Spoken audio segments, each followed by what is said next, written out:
Hi, today I'm going to take you through how to create an opportunity.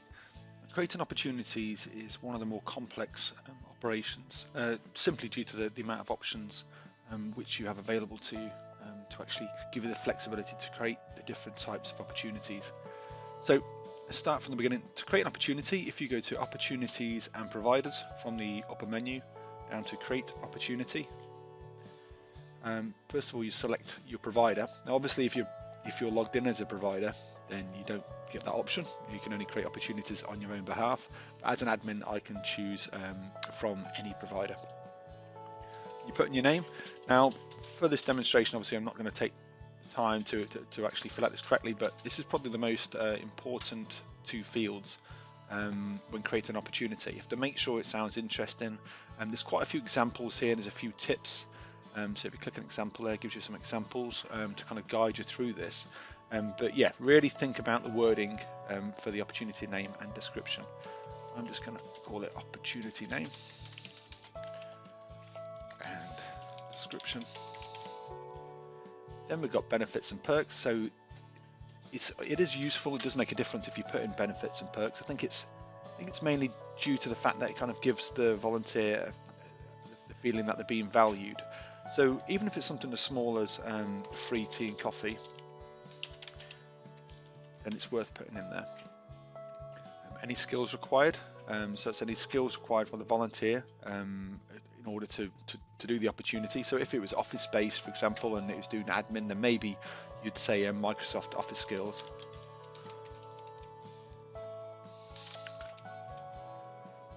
Then we've got our categories. So this is all the opportunities are connected through to a category. So you have to just click on the drop down and select your category. Now this is used for two purposes. The first one is it allows volunteers can search by category, although looking at the evidence it doesn't tend to be the case. They do have the option to actually filter opportunities by category. The main reason is it allows it's for reporting purposes, so it allows admins to ask questions like how many hours have been logged against this category of opportunity, in which case it will look at all those opportunities within that category and we'll be able to find the correct kind of reporting data at the back end. Activity tags. So activity tags these serve two purposes as well. The first purpose is it allows you to add search words to the opportunity. So say if the opportunity was for a football coach, I may tag this with the word soccer and with the word coach and the word manager and the word trainer. So if someone's typing in any of those words into the search bar when they're looking for an opportunity, it would then bring up this opportunity as one of those search results. You could also use the tags for reporting purposes. So if I put in Microsoft here, Office here, then I could run a report that says show me how many hours have been logged against every opportunity which has been tagged with Microsoft Office, for example. Okay, moving down, we've got is the opportunity accessible. So this is kind of wheelchair accessibility. Age group at the opportunity. So that's the age group of the people they're going to be dealing with. Obviously, some people are more comfortable dealing with older people. Obviously, some people are, if it's coaching, for example, some people are more comfortable in coaching, younger people. So opportunity part of a larger event. So as you're probably aware, you can group opportunities together if they fall under the same kind of umbrella. So if you have a weekend kind of summer sports festival on, then you may have a number of opportunities which take part within that summer festival. In which case you can create an event called Summer Festival. You can attach all those opportunities to that event. Now, the benefit behind doing that is volunteers can simply click on the event and they'll be able to see a list of all those opportunities. So if they know that they're interested in volunteering, doing something related to that event, then they can click on it and they can see all the options available, all the opportunities available to them. So this is usually good for your larger events, your marathons, etc. Because obviously some people just say, I just want to be part of the action. I don't really mind what I'm doing. I just want to see what's available to me so I can come along and be part of that marathon. So moving down, part of event, we're going to say no, this is just a single opportunity, so leave that set to no. Then I'm going to put in our opportunity location. If I click on use provider address, then obviously what it's going to do is going to check the provider's address and just copy in the same details. Or I could put in, let's make one up here, put in UK address, click on it and it pops up. On the right hand side, you can move this around. If you don't believe it's right, then you can move it around. It's usually pretty accurate though, honestly. Travel information, so you might say 51 bus stops outside.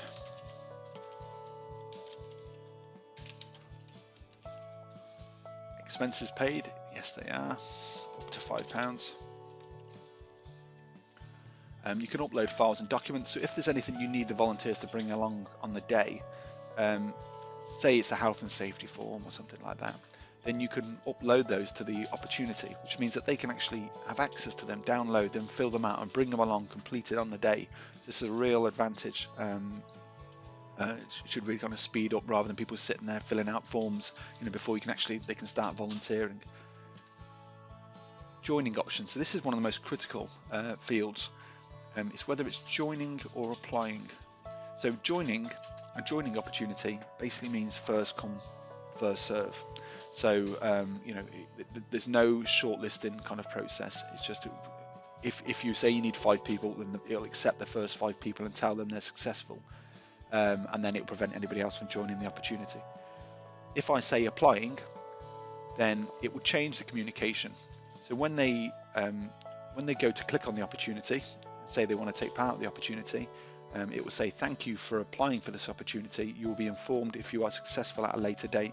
So it changes the whole communication, and then it gives you the chance then to have a shortlisting process where you can decide which applicants, volunteer applicants, you're going to keep and which ones you're going to remove. We're going to say this is a first come first serve, so set it to joining. Ask for experience when joining. If I set, you usually you'd ask for experience if it's set to applying, in all honesty, because what this means is when they click on the opportunity, say they're interested, it asks them to put in a couple of lines describing why they believe they are suited to this opportunity. So I mean, you can do this obviously looking at the CVs, or you can look at the qualifications of the CPDs which volunteers can upload to their profile. But often this can be quite long-winded, and if you're searching through 100 or 200, then it's nice to have a faster way to kind of to shorten that list, at least get it down to a manageable number. In which case, by asking them to put in a quick one-liner, you can quickly look at it and say, okay, so say for example it's a tennis umpire, then you might say, okay, this person's got, in their experience, they've got 10 years experience being a tennis umpire, so I know there's a good chance I'm going to shortlist that person, so I'm going to leave them on the opportunity. If someone leaves it blank and says they've got no experience, then you might know to remove them straight away. Joining restrictions. So there's a whole host of restrictions here. Like you say, this is, you can restrict by age, down here by gender. You can restrict by admin groups. So as you know, you can create groups of volunteers. You can say, okay, I only want this group of volunteers to be able to join this opportunity. Volunteers who've just been inducted, or volunteers who have had a criminals record check. It's called a DBS in the UK, but it's called different things in different countries.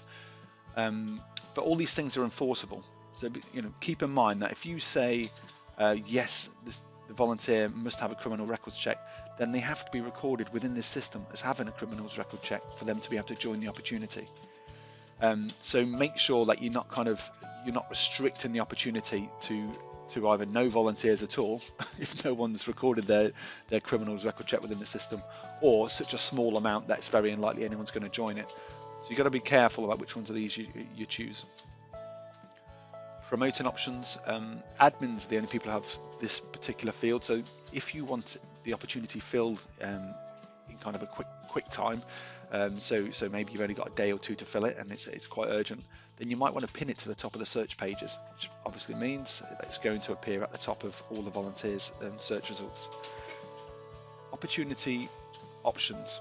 So upload files post opportunity. So a volunteer because it has the ability to upload a file to the opportunity after it's taken place. So there may be some kind of say you have some kind of form you want to fill out, some kind of it might be a questionnaire or something like that, with like an external questionnaire which you want them to fill out. You may want them to re-upload that information. It might be images, it might be pictures, it could be anything at all. Anything you want the volunteers to upload onto the system and give you access to it, give the provider access to that information after the opportunity has taken place. Next one down is post opportunity survey link. So this is if you have, say, you're using SurveyMonkey and you have a questionnaire set up, then you can add this link to the opportunity by typing in the survey web address in here. And when the volunteer has completed the opportunity and they go to log their hours, across the top, a message will appear across the top asking them to complete the survey. And last but not least, down the bottom here, we've got the type of opportunity. So this is basically when it's taken place and how long the opportunities last for, the duration of the opportunity. So repeating, as it says on here, this is a kind of every Monday, say it's 7 o'clock every Monday, and it goes on for 10 weeks. So it repeats at the kind of with the same interval. It's weekly or monthly or daily. Non-repeating, so this would be your weekend event. So something that takes place just this Saturday and Sunday only. And flexible, this is basically when you don't know exactly when and how long the opportunity is going to be taking place for. So maybe it's something you're going to discuss with the volunteer after they've joined the opportunity. So this may be because maybe it's a university student and you want to work it around their lectures, then you may create a flexible opportunity. So maybe some kind of work experience or something like that.